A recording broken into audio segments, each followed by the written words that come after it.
right.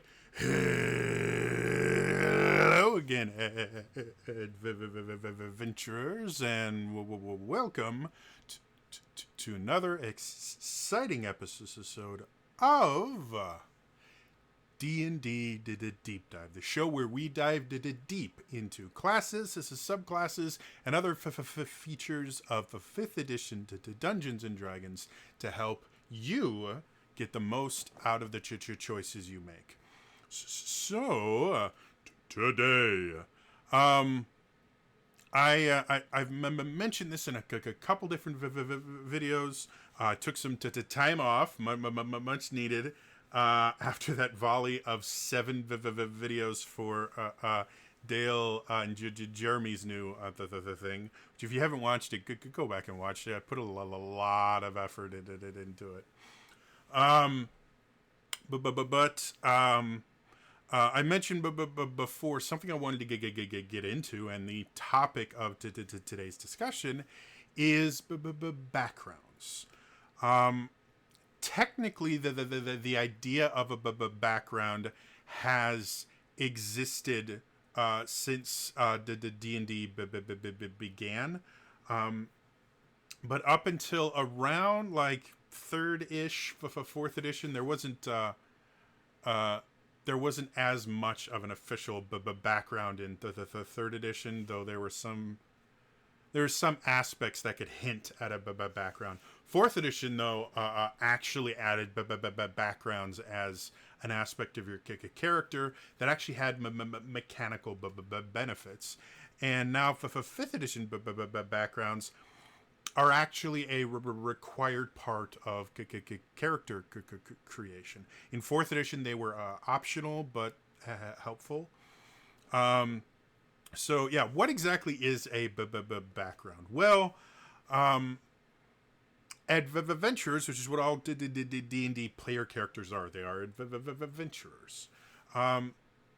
adventurers. Adventuring is not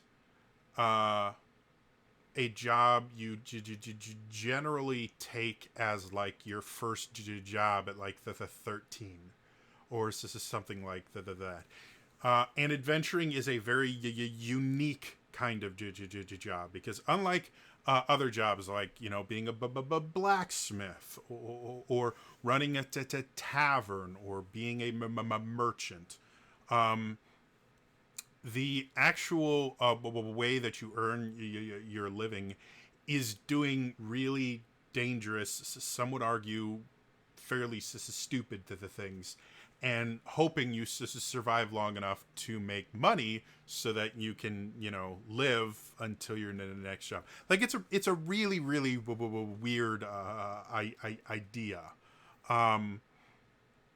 Because of that, the vast majority, and by vast I mean like 99% of player characters did not start off, let's say, as an adventurer. They had something they did before deciding to start adventuring, and that's what the background is. It's the job you had before you became an adventurer, and it may still be your official job, whereas adventuring is a means to an end for some of these jobs, or it might be a way to supplement your income, your supply, something like that. But the background is a way to help kind of define and mold your character. Now, a lot of players I know choose their background at level 1 and then forget it exists. They just kind of go, oh, look, it gives me a couple extra skill proficiencies. I need those. But once you have those skill proficiencies down and you know what they are, they could care less that before they started adventuring, they used to live in a temple or something like that. Excuse me. And I think that really hurts not only the ability to role play, but a lot of the mechanical benefits of having a background people completely ignore because it doesn't directly to translate into damage. And I've mentioned this before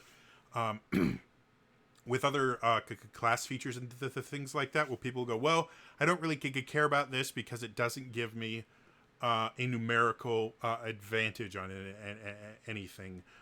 It just, exists and gives me different options, but if there's not a number attached to it, I don't care. So that's what I want this series to be, is really looking into what exactly a background is and how you can use your background to be able to do new, interesting things with your character, to be able to have more fun while playing, and really to allow you to play your character in unique ways.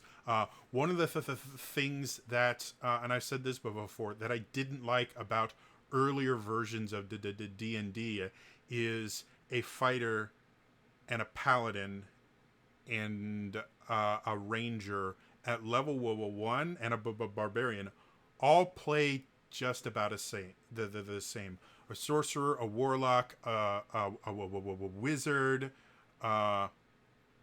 they all play the same. It gets really, really boring. And now that I've been DMing for so long, and I've seen so many different ways to play characters and things like that, and I've seen the absolute min-maxed versions of most characters, and I've seen the most unoptimized versions of characters, though not very often. For me, personally, if I sit down at a table and actually get to play, I want to do something different. I want my character to be different. I want to be able to do unique things. Because if I just want to, again, I'm a monk player. I like playing monks. If I just want to sit down and play a dude that can punch and kick his way out of every situation, I'll pop in an RPG. I'll pop in Jade Empire and have an absolute blast because it's a fun game. There's just so many different places where I can just play, a martial artist badass with other players too. I mean, Final Fantasy 14 has a monk class, and my character has, I think I have a level 60 monk on my main. I have a monk in World of Warcraft. I have it's a striker in Black Desert Online, but there's so many different places where I can go and play a really badass punchy dude, and I can do it with other people. The reason I sit down at a tabletop to play an RPG is to do something different, to not be confined by invisible walls and abilities that only work in certain ways because that's how the game was programmed, and not being able to think outside of the box because nothing is programmed outside of the box. You only exist in the box that the game was programmed in. That's what I like about D&D and all other RPGs.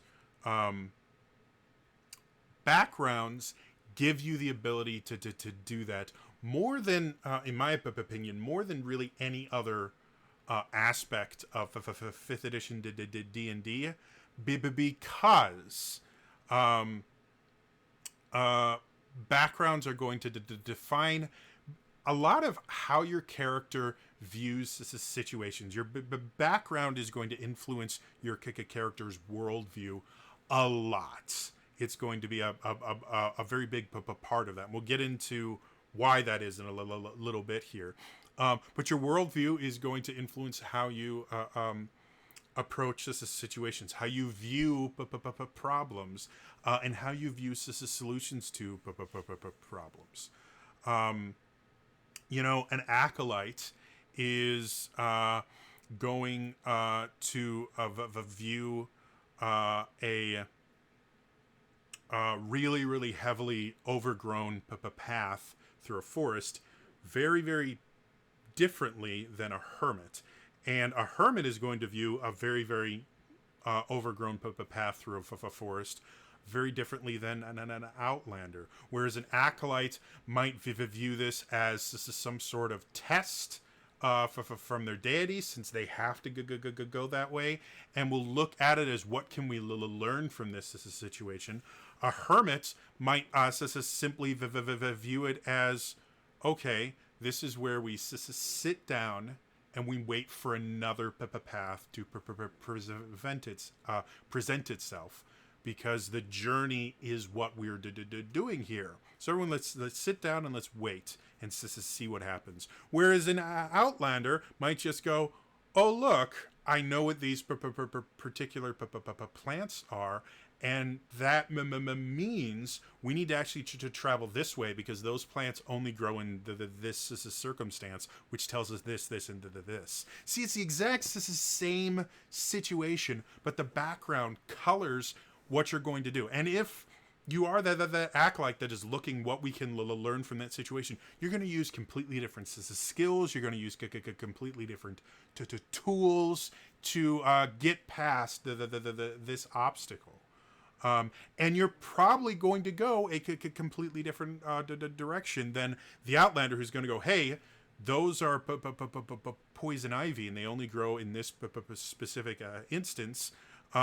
Which means if we could continue down this particular path, we're going to run into more and more and more. It's going to cause us issues. If we go this way and travel with the sunlight, it won't grow, and we'll do this. Whereas that acolyte might go, well, this is trying to show us that we need to, gird.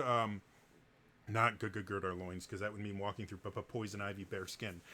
It shows us how we need to protect ourselves from the dangers of the environment. So everyone, come here.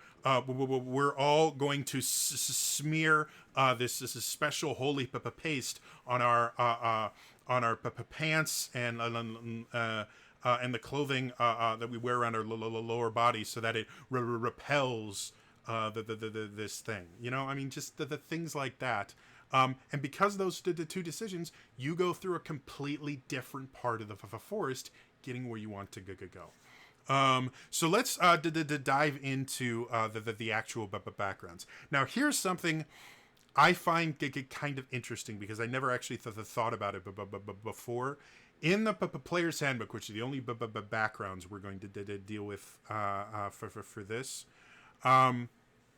the player's handbook only has the 13 backgrounds, which kind of blew my mind, because I always consider, or I always thought that there was like 20 or 30 backgrounds in the player's handbook. I didn't realize there was only 13, and that just kind of goes to show you just how versatile. I'm going to sneeze randomly in here. I apologize. I sneeze. I'm trying to come out for like an hour, and I hate it. All right, so it just goes to show you just how versatile backgrounds are, and because of how much you can kind of modify them, you can have 2 or 3 acolytes in a single party, and every one of them is very, very different. Which is another thing I think a lot of people need to kind of embrace, is the idea that what you're first thought of when you read the word that describes the background doesn't have to be what it means. And I think Acolyte, the first background, is a beautiful example. So right before we actually get into Acolyte, what exactly does a background give you? Well, mechanically, it gives you basically 2 different things. It gives you some proficiencies, which can include proficiency in another language, depends on the background. And it'll give you some equipment.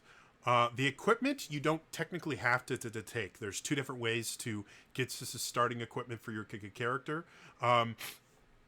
You can take the suggested equipment from the background and from the class, or every class has a set amount of money you can use to just buy your starting equipment, and you can either roll that amount of money, or you can take the max or an average of it or whatever. Again, it depends on what your DM wants. But that's basically what the background's going to give you. It's going to give you proficiencies, it's going to give you equipment, and it's going to give you what's called a background feature. The background feature is the thing that's going to have the largest mechanical impact on how you play your character. Yeah, proficiencies are going to add numbers, and the things like that. But the feature is the thing that makes the background unique. And it gives you additional options in certain situations. So let's dive into the Acolyte. Now, when people think Acolyte, they most of the time they think like a nun or a monk. And by monk, I mean something like a Franciscan monk versus a Shaolin monk. They think of someone that like lives in a monastery and spends their entire life studying.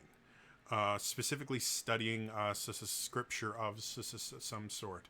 And generally a lot of people think of them as kind of this lowly, bottom rank religious figure that has to listen to the head of the temple and all this stuff. They really kind of bog them down with this idea that an acolyte doesn't have a lot of control over their own life. They give up that control into the devotion to their deity or their object of worship. And that is a style of acolyte you can be. This idea of, and it can actually inspire you to become an adventurer, because if you are like a new monk or a new nun or something like that, you can feel extremely powerless because you have a set schedule that's set by the head of the temple, where 7 a.m. to 10 a.m. is prayer time. 10 to noon is cleaning time. Noon is lunch. All this stuff where you have to work on a schedule. You have to do what you're told. And the allure of an adventuring life could be very intoxicating to someone who has their lives basically lived for them, if that's what you think of an acolyte. However, even in the description in the PHB, it mentions other kinds of acolytes. I'm going to read this verbatim. It says to work with your DM to detail the nature of your religious service. Were you a lesser functionary in a temple, raised from childhood to assist the priests in the sacred rites? That's kind of the thing we were talking about before, where you're just a lowly dude that does good grunt work. Or were you a high priest who suddenly experienced a call to serve your God in a different way? So now you're the one in charge. You ran a temple. It could have been a local temple. It could have been the largest temple to your deity in the country, on the planet. You'd have to work that out with your DM. And that will give you an entirely different inspiration to start adventuring. They mention here your God called you to serve them in a different way. There's a bunch of other things that happen. You could somehow get discredited from your position through, doing something that's against your tenets, or being falsely accused of something, being ousted out through politics, and you decide that, again, the whole point of being an acolyte is to serve your object of worship. So maybe after you were ousted, you decided, well, this is how I'm going to serve my God, by going out and evangelizing. If you're not familiar with that term, evangelizing is basically going out and spreading the word of your religion to people that haven't heard. If you're not a religious person and you didn't grow up in some sort of a church or a mosque or a temple, it sounds weird to go out to people that don't know you, didn't ask to know anything about you, and tell them about this religion they've never heard of. It sounds really, really bizarre. However, baked into most religions is the idea of salvation, to save you from something. If you truly believe that your religion is right, and by doing the things that you're doing, you are attaining salvation for yourself, you have to kind of be heartless to only worry about, well, I'm saved. That's all that matters. So the idea of evangelizing is built into most religions, simply because if you believe that without this gift of salvation, or this act that gives you salvation, you're going to go to hell, or get reincarnated into the wheel of suffering, or whatever the punishment for not attaining your salvation status, you can't really keep that to yourself, because you're condemning other people that never even got a chance to attain salvation, because no one told them how they could do it. That's the idea around evangelizing. Whether you like it, hate it, love religion, hate religion, whatever, that's the motivation, is you're trying to help other people. And if you actually fervently believe it in your core, it's not like you see it portrayed in a lot of media, where you see these people going out and just condemning people, and being really, really vicious and mean. There are people like that. They're remarkably rare. I've known quite a few missionaries in my time. I've done evangelism myself. The vast majority of people that have evangelized, that actually go out with the express purpose of telling people about their religion, their personal beliefs, are really, really nice, are non-confrontational, and are simply there because they care about other people. So that could be a really interesting way to portray your acolyte, especially in a world where in D&D, you're not just believing like in the world we live in. There really is no proof, quote unquote, concrete proof that any of these religions are right at all. There are tons of people that don't believe that specific gods exist, that don't believe any god exists, that don't believe any sort of higher power exists. And in most of the D&D worlds, that simply isn't true. Because they have concrete proof the gods are real, they gift clerics spells, and they give paladins spells and powers. A lot of the deities in the D&D have actually walked on the earth and interacted with their followers. They speak to people directly. So in a world where everybody knows that the gods are real, convincing someone to follow your particular god is an even more interesting idea. And it has to be more than just, well, we're going to save your soul because my religion is the only one that's real. Which, by the way, if you're playing a D&D game where it's a polytheistic thing, and you decide to be a believe in a monotheistic religion, that's another really, really interesting thing, because you have to find a way to explain how the gods have done all these the things when they don't exist, and there's only one real. Like, I love stuff like that. I think it's really cool. So that's a second way you could be an acolyte. The third, perhaps you were the leader of a small cult outside of any established temple structure, or even an occult group that served a fiendish master that you now deny. See? Not only can you go, okay, you can be a little nun, or you can be the high priestess, or you could be a cult leader, or even more, you could be a former cult member. All of those fit under the banner of Acolyte. And that can give you so many interesting ideas. Again, if we go back to the overgrown forest, a low-level monk or nun is going to assume, that test idea of, oh, this is a test by our god. Let's wait for something to tell us what this test is. Or, they're constantly being tested as part of them growing in their faith. So they're going to view it very differently. If you're the head of a temple, a test for you is very, very, very different, because the head of a temple is not really focused on their own enlightenment as much anymore.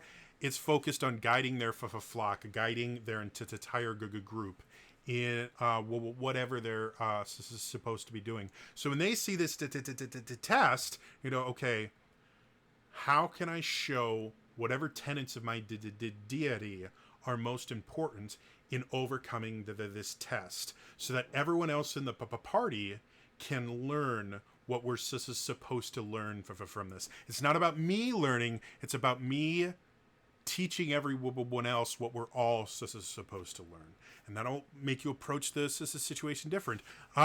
If you're the leader of a cult, how can I use this to test to prove the validity of my cult to get other people to believe it?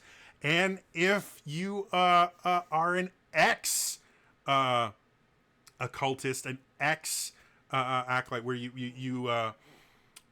left that fiendish master, or really any religious group, you're going to look at this test of, okay, this is a trick.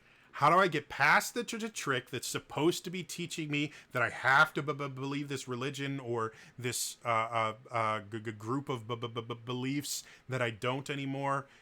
Where's the thing in here that's forcing me to do something? This is all from just the word acolytes.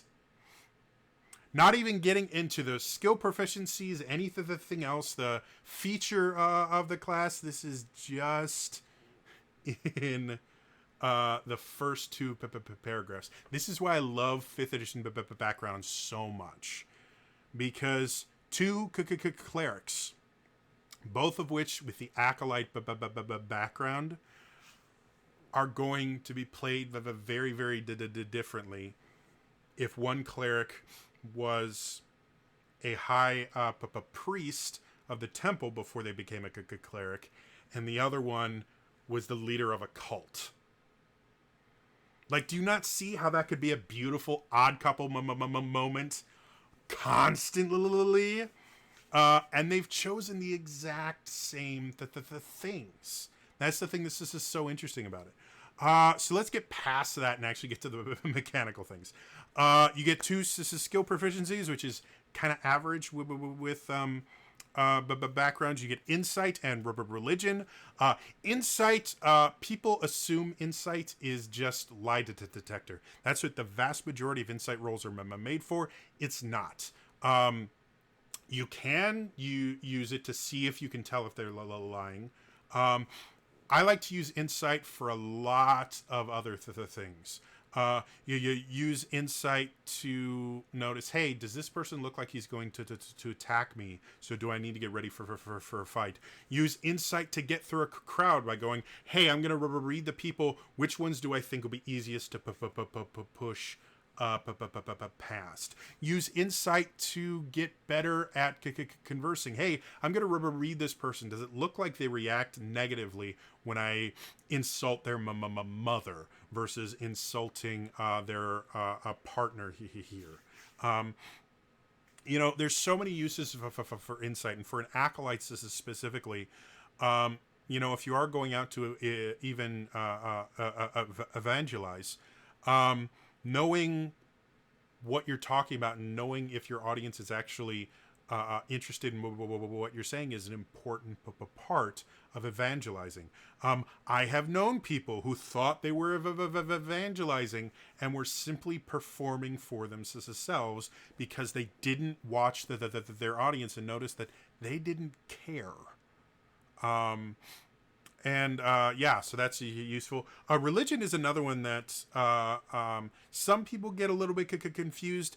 Any of the intelligence-based skills are knowledge based, means you are remembering a fact. It's not like a lot of people think Arcana is some sort of like discount detect magic. It's not. It's seeing how much you remember about how magic works. And religion is basically the same thing. Religion checks can be anything from remembering the tenets of another religion, remembering to the tenets of your own religion, remembering the hierarchy of different temple structures, remembering some of the practices that define occult groups or cultist groups, even remembering forgotten gods or myths and legends. Stuff like that could all be put under religion. As part of the Acolyte, you get you get to learn two more languages. Languages are always fun because they give you the ability to communicate with other people while excluding some people. And they one of my favorite examples, and you will see examples of this everywhere on the internet, is being someone that speaks a language and not looking like it. This happened to my dad, actually. My dad was a polyglot, meaning he spoke multiple languages. I think at one point he was fluent in 5. And knew smatterings of about a dozen other ones. He just had an ear for languages. One of the languages he spoke was Spanish. This is specifically a Mexican dialect of Spanish he learned in southern Texas. So he just called the dialect to Tex-Mex. But it was Mexican Spanish. If you're not familiar, the difference between Spanish from Spain and Europe compared to Mexican Spanish. Mexican Spanish is spoken very, very quickly. Spanish in general is not a slow language, but Mexican Spanish, they like speed it up, which makes it a remarkably difficult language to learn until it like clicks, because it's spoken so fast. We were in a store or something like that. I can't remember if I was with him or he just told me about this. But they were in there, and these two people speaking Spanish in front of him were complaining about him, because my dad was most of his life he was really, really overweight, even more so than I am. And I think, if I remember correctly, this particular story, they were insulting him or talking about just him being, a stupid, fat American, which is not an uncommon thing to do, which is especially funny because my dad was British. He grew up in America to American parents, but he was born in England, and he went to high school in England. Because he was a military brat. So when people call him a stupid American, he would instantly switch to his, I think Mancunian was the actual accent he spoke. And it was so funny to watch people go, oh, wait.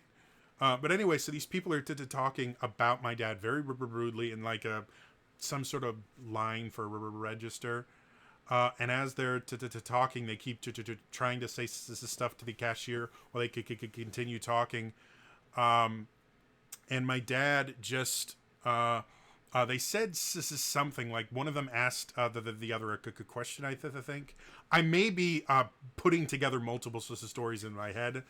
I can't recall a lot of things because of meds that just screwed up my memory. But they asked for something like, how much is this, or where is this? And my dad, in perfect Mexican Spanish, just goes, "Oh, it's right over there," and they both turn paper white. My dad just kind of looked at them and smiled a little bit, kind of nodded just because he could see in their head, "Oh my God, he heard us calling him a big fat this is stupid American," and he's just sitting there going, "Yes, I did." Without another word, they paid for their stuff and they left as fast as I've seen anyone leave. So as far as the languages go, speaking a language people don't expect you to speak, especially when you're dealing with bad guys, where they think they can speak in like abyssal or goblin and you won't be able to understand them and you actually do, can be no short source of super fun. Equipment, I'm really not going to go into equipment too much because most of it's relatively mundane stuff. Like this one gives you a holy symbol, a prayer book, some incense, vestments, just stuff that makes this a sense.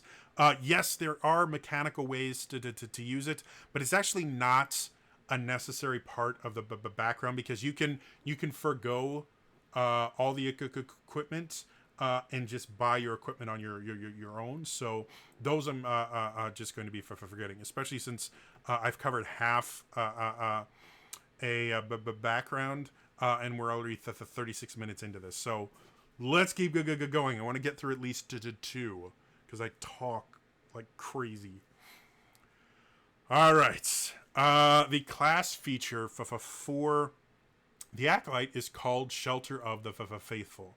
Effectively, because you belong or did belong to a religious order, people that belong to that order are going to treat you nicer than normal. They will give you free room and board. They will give you, if it's a religious organization that actually has this healing spells available to them. So basically, any religion is going to have clerics that can cast healing spells. You can get free healing spells. You might be able to get free poison removal and stuff like that if you can find a big enough temple that you like. They do mention for spells in that you have to provide the material components. And they mention that, they'll support you, but only you for mouse mount. So if you're doing a city-based campaign or you're in a city for, a few days or a few weeks, someone with an Acolyte background, instead of having to get a place at the inn, they can go to the local temple and just bed there. No real questions asked. You might be, asked to help with rites or something like that while you're there, but that's about it. They also mention you might have a very specific temple that you have a residence at. You're going to have more pull with these people because they know you personally instead of just going around, with the right holy symbol. So yeah, all those the things. Now, again, people view this as that original Acolyte of, hey, you're a monk or a nun. All the stuff that work as a monk and a nun technically kind of work if you're the head of a temple as well. Even if you're not at your temple, you're going to be treated with respect and dignity. What if you're a cult leader, though? How does Shelter the Faithful work for a cult leader?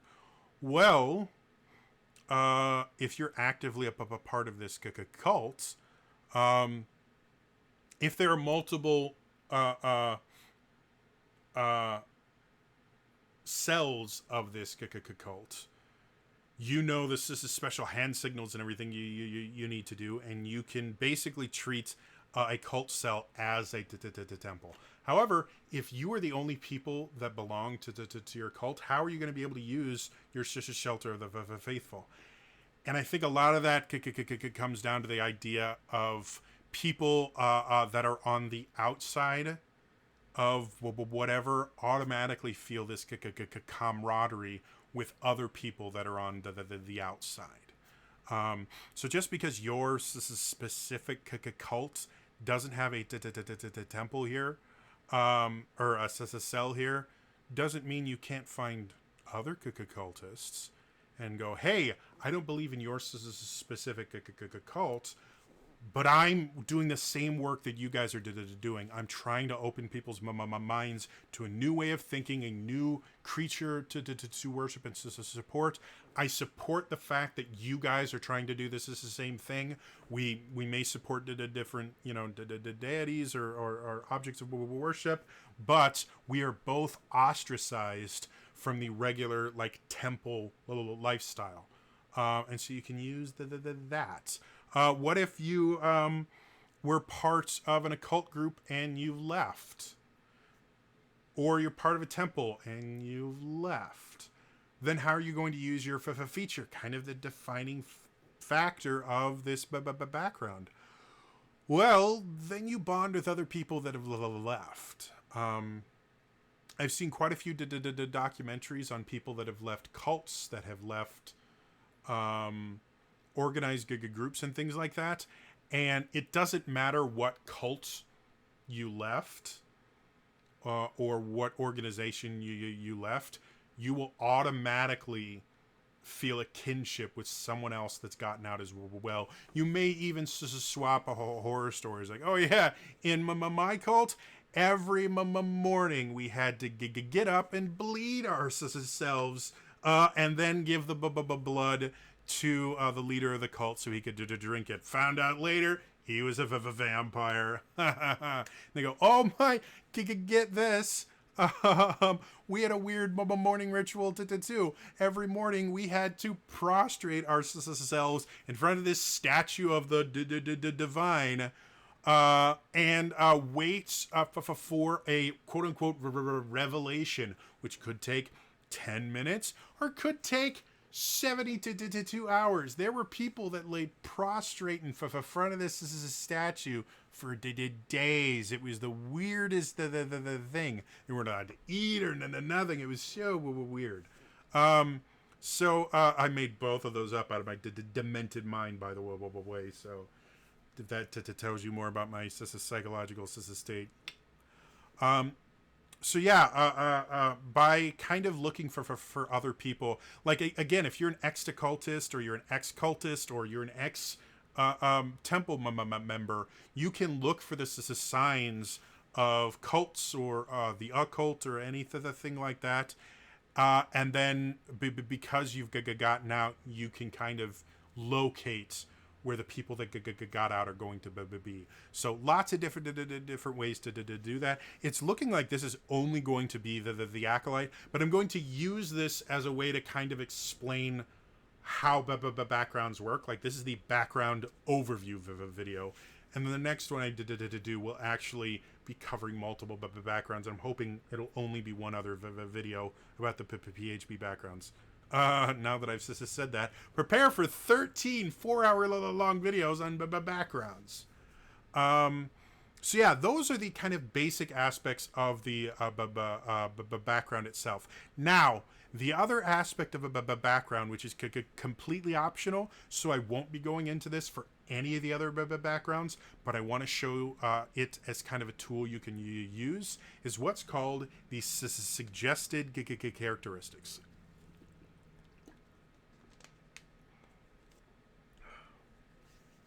And so the suggested characteristics are literally that. On every single 5th edition player sheet, there are 4 sections that are just left blank. A lot of people never even fill out these sections, which I think is a really bad idea, because again, they help you to customize and make a really unique character. Those sections are labeled personality traits, ideal, bond, and flaw. And these are going to round out your character's background. And the suggested characteristics are all stuff that links somewhere into your background. You do not have to use these at all. You can make up your own. However, I do recommend at least looking at them and reading through them, because they can give you an idea of kinds of things you can put in your personality trait section. I'm not going to go through every single one of them, but I am going to read a few from each section. So, personality trait is exactly that. It's an aspect of your personality that defines it. And by personality, your personality is going to affect your decision making. It's going to affect how you view the world.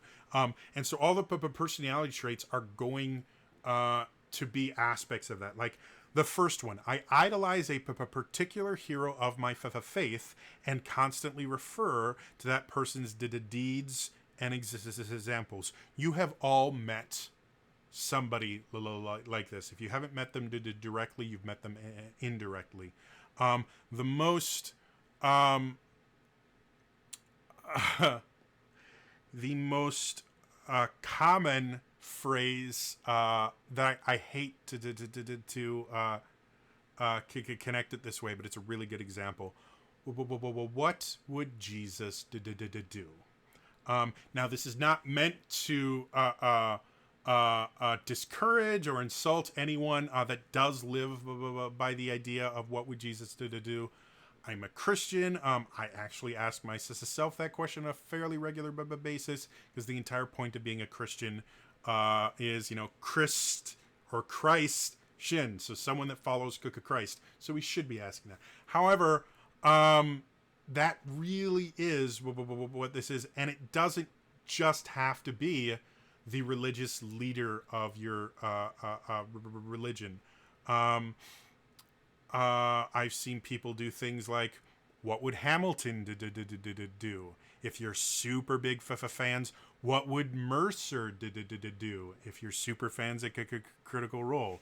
I've seen people apply this to anime characters, to athletes, to this is a really common thing as a way to help in your decision making process.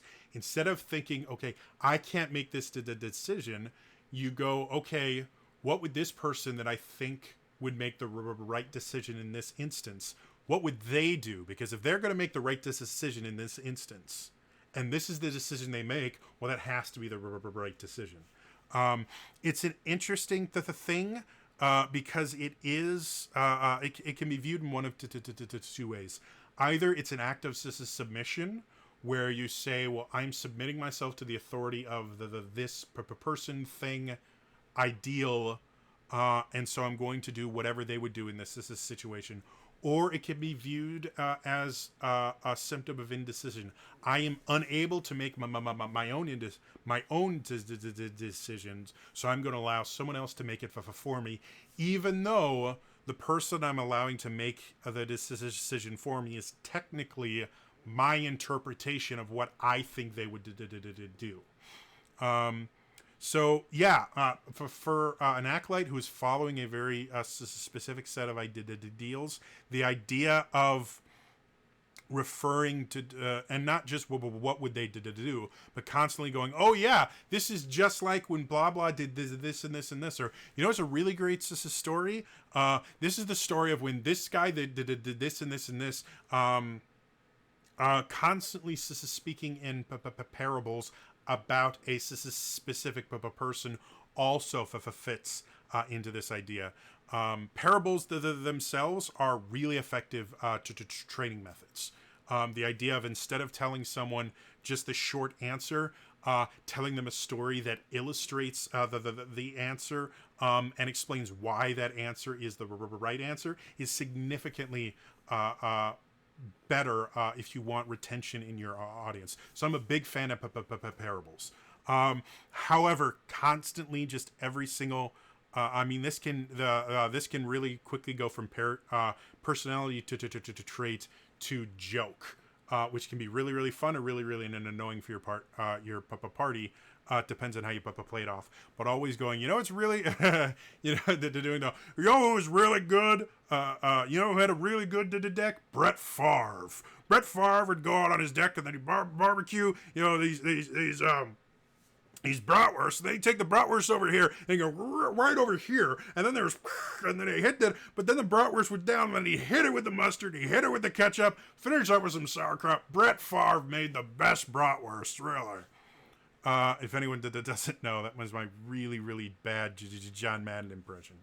So a couple other real quick personality traits. I see omens in every event and action. The gods try to speak to us. We just need to listen. Again, really changes your viewpoint on the world. When everything you see is a message from your god or deity, you're going to approach situations differently. Another one, nothing can shake my optimistic attitude. I love terminally optimistic people. It's such a fun character trait. It really, really is. And so much of D&D is like the emo edgelords. The only time I speak,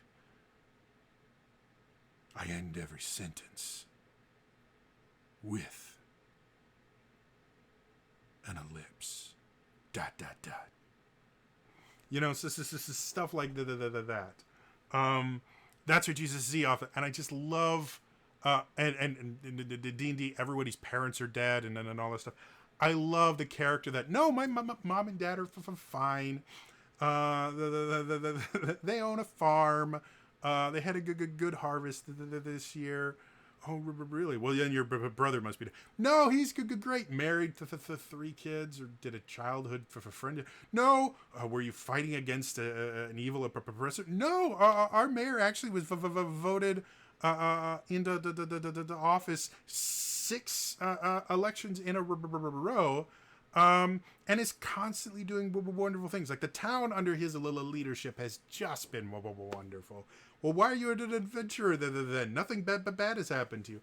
Well, I thought I could help people. So let's go out. Oh, we don't have to kill the ogre. Maybe it just needs a hug. I love that. I really, really do. Okay, so that's a personality trait. Again, it's a defining aspect of your personality. So personality trait should adjust how you view the world, and it should be something, again, that defines your personality, how you interact with the world. An ideal, on the other hand, is an intrinsic part of your core belief. If a personality trait is the what, an ideal is the why. And the thing I like about ideals in the PHB is every ideal has a word and then a justification of that word. So to give you some examples, and the first ideal is tradition. That is your ideal. Your ideal is tradition. And because it's just a word, that can allow you to interpret it in a lot of different ways. Are you the kind of traditionalist that is really, really opposed to any sort of change whatsoever? If this rule has always been enforced in this particular way, and it's always been envisioned, interpreted in this particular way, we cannot change it because that's how it's always been? Or are you more of a person of tradition, as in we have so much history behind us, we should delve into our history, delve into our traditions. All our traditions can teach us something, so we should learn all of our traditions, not so we can keep the exact same traditions over and over and over again, so that we understand where we came from, and we can continue to create more traditions that help more people. Both of those are focused on tradition. Now, with that, they also have an explanation and an alignment attributed to it. So, tradition. The ancient traditions of worship and sacrifice must be preserved and upheld, and it is a lawful ideal. So this particular one ties it back to your background, the Acolyte, in saying, hey, the way we have always worshipped and the way that we've always sacrificed is the only way we can do this. Now, because this is your own character, you can take just the tradition ideal and get rid of that other aspect and interpret tradition however you want. Or you can take the whole thing. But it gives you a really nice idea of, again, the why behind the what. So if you're tradition and you idolize a particular hero of your faith, the reason, the why that you idolize is because that's how it's always been. All the most successful priests in your order have always said, what did Brian Botemus do? And just always, always did that. And so that's why you do it. In contrast, the third ideal is to change. And their expression is, or their explanation is, we must help bring about the changes the gods are constantly working. The gods are constantly working in the world, and it's a chaotic thing. So, you can use the exact same personality trait. I idolize a particular hero of my faith, but your ideal is to change. And the reason why is because this hero of your faith brought about massive changes to the church. Think Martin Luther. Martin Luther was one of the people that radically changed how Christianity worked. He challenged this as a system, and he is revered because of it. So if you have change and that I idolize a particular hero, you're going to idolize someone who changed how the temple worked. Maybe beforehand the temple was completely closed off with big walls around it, and everyone in the temple devoted themselves to their deity and made sure that they were separate from the rest of the world to not be influenced by the sinful natures outside. And this particular hero of faith tore down the walls and forced the other acolytes of the temple to go out to the surrounding areas, talk with the people out there, evangelize to them, help their community get better, because that's what the leader of your religion, your object of worship, wants. So again, there's 8 personality traits. There's 6 ideals, 6 bonds, and 6 flaws in most of these. So there's 6 different ideals. Not going to go through all of them, but those are the ideals. The bond. If the personality trait is your worldview and how you interact with it, the ideal is the why. The bond is the can't. These are the things I can't do. These are the things I am forced to do. A bond is something that ties you down. These both the personality trait and the ideal open the character up and give you a why and a what to do in any way that works with that. A bond is going to limit you. It's going to stop you from doing things because this is an aspect that you have to do. It's part of your core belief structure that either you have to do something or you can't do something.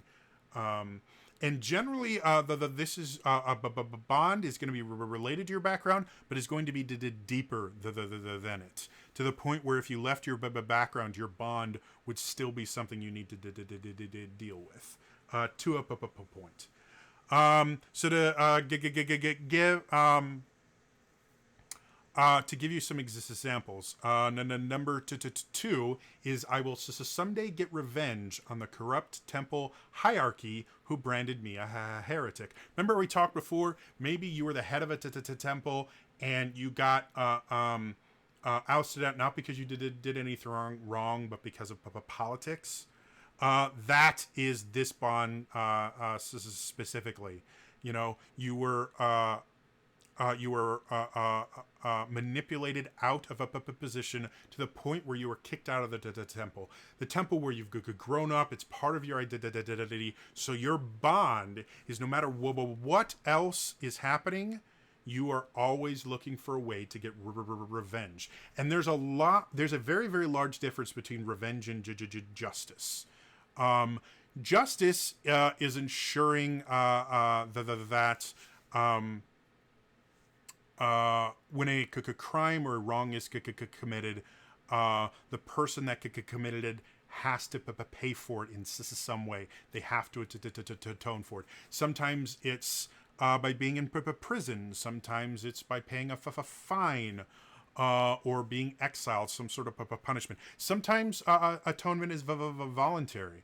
Atonement might be someone paying voluntarily paying reparations, or doing community service, or volunteering their time because they recognize what they did was wrong and uh, um, needs to be atoned for. Revenge is based on the idea of punishment. Punishment exacted by the person swearing revenge. It is not meant to right the wrong that occurred. It is meant to punish the person that did the wrong. And a lot of people could confuse justice and punishment, because you can go, well, if someone, or justice and revenge, because you can think, well, if someone is paying for their crime in a punitive way, like they're going to jail, well, that's a punishment. So that's, that's no. But because again, revenge is entirely about the person or the entity that did it, not about the crime they committed. And the purpose of revenge is not to fix the crime or the wrong that they did. It's to punish that specific person.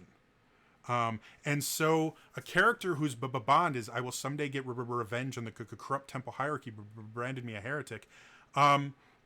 If a situation happens where that entire hierarchy is ousted from the temple, justice has been served. They were taken out of positions of power, but the person wanting revenge didn't do it. So they may still go around and hunt every single one of them, and maybe force them to pay a fine, maybe steal from them, maybe hurt them or torture them or kill them. They may even go as far as to try to condemn their actual soul to eternal torture or something like that.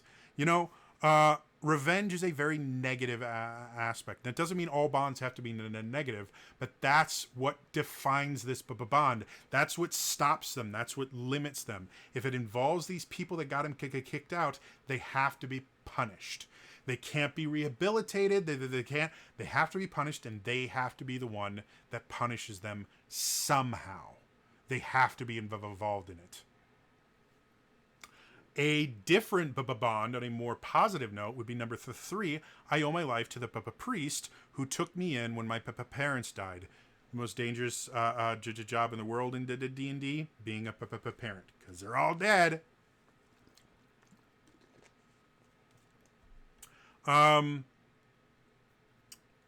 This is a completely different bond. This is a bond. It could be a bond of thankfulness. It's like, this person to change my life. They save me. I would do literally anything they ask me. Or it could be that the priest is super manipulative and abusive, to the point where they're constantly bringing this up as a method of control. Either way, it is something that limits you. If you're going off adventuring with your party and the priest messages you or sends you a letter or something and says, hey, I need you to come back now, because your bond says you owe your life to them, you will drop what you're doing and head back to this priest, which could cause a lot of problems with your party. And it again, it also might open up new adventure avenues or things like that. Like, it's an interesting bond. Like I said, there's 6 more, and finally the flaw.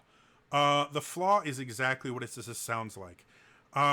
It's a negative aspect of your character that gets in the way of you doing what you want to do. A bond is a limitation. It's something that binds you to a spot in your psyche that you can't break. A flaw is different in that it simply flavors your actions instead of limiting you.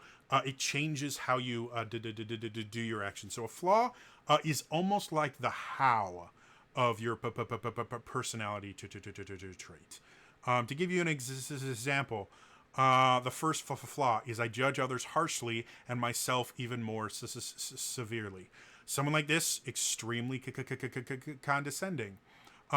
If you could combine that with nothing can shake my optimistic attitude, that can create a really weird character. Because if you judge everyone harshly and yourself even more severely, you are constantly in a good mood and exuding optimism because you feel that your own self-worth is so much lower than it should be, and you're constantly failing in your efforts, that your optimism is your only coping method to do it.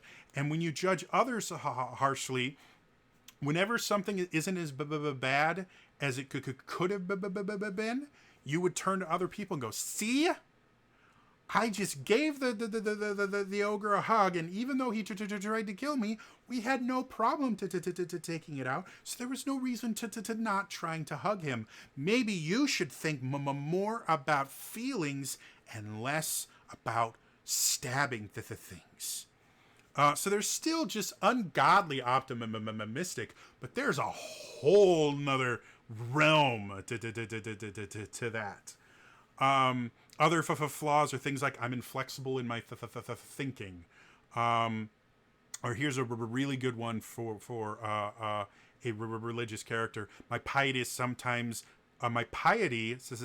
leads me to blindly trust those that profess faith in my God. This is something that people in the real world have to deal with. Piety, if you're not familiar with the actual term, I'm going to look it up here just to make sure I don't misquote.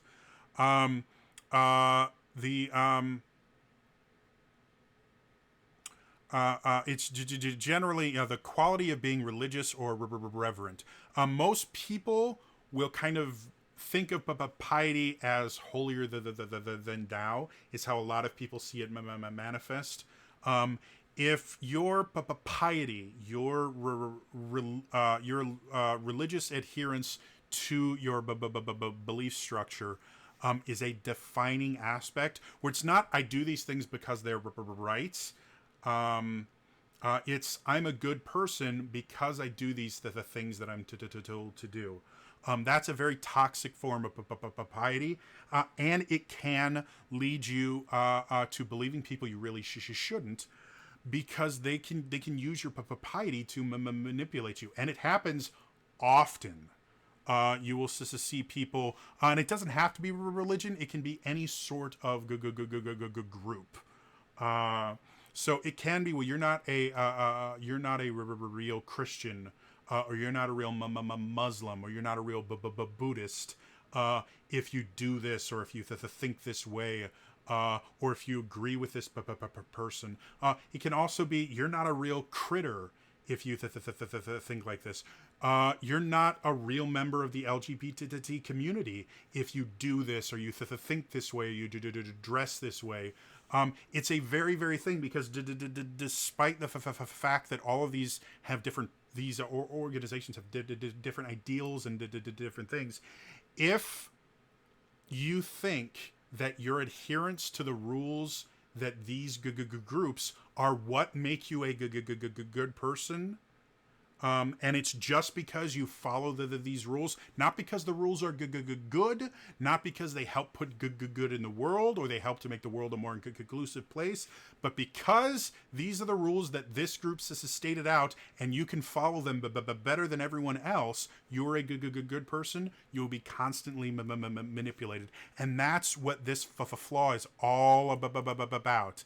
Is someone who bases their self-worth on how well they can follow rules, as opposed to what good following those rules does.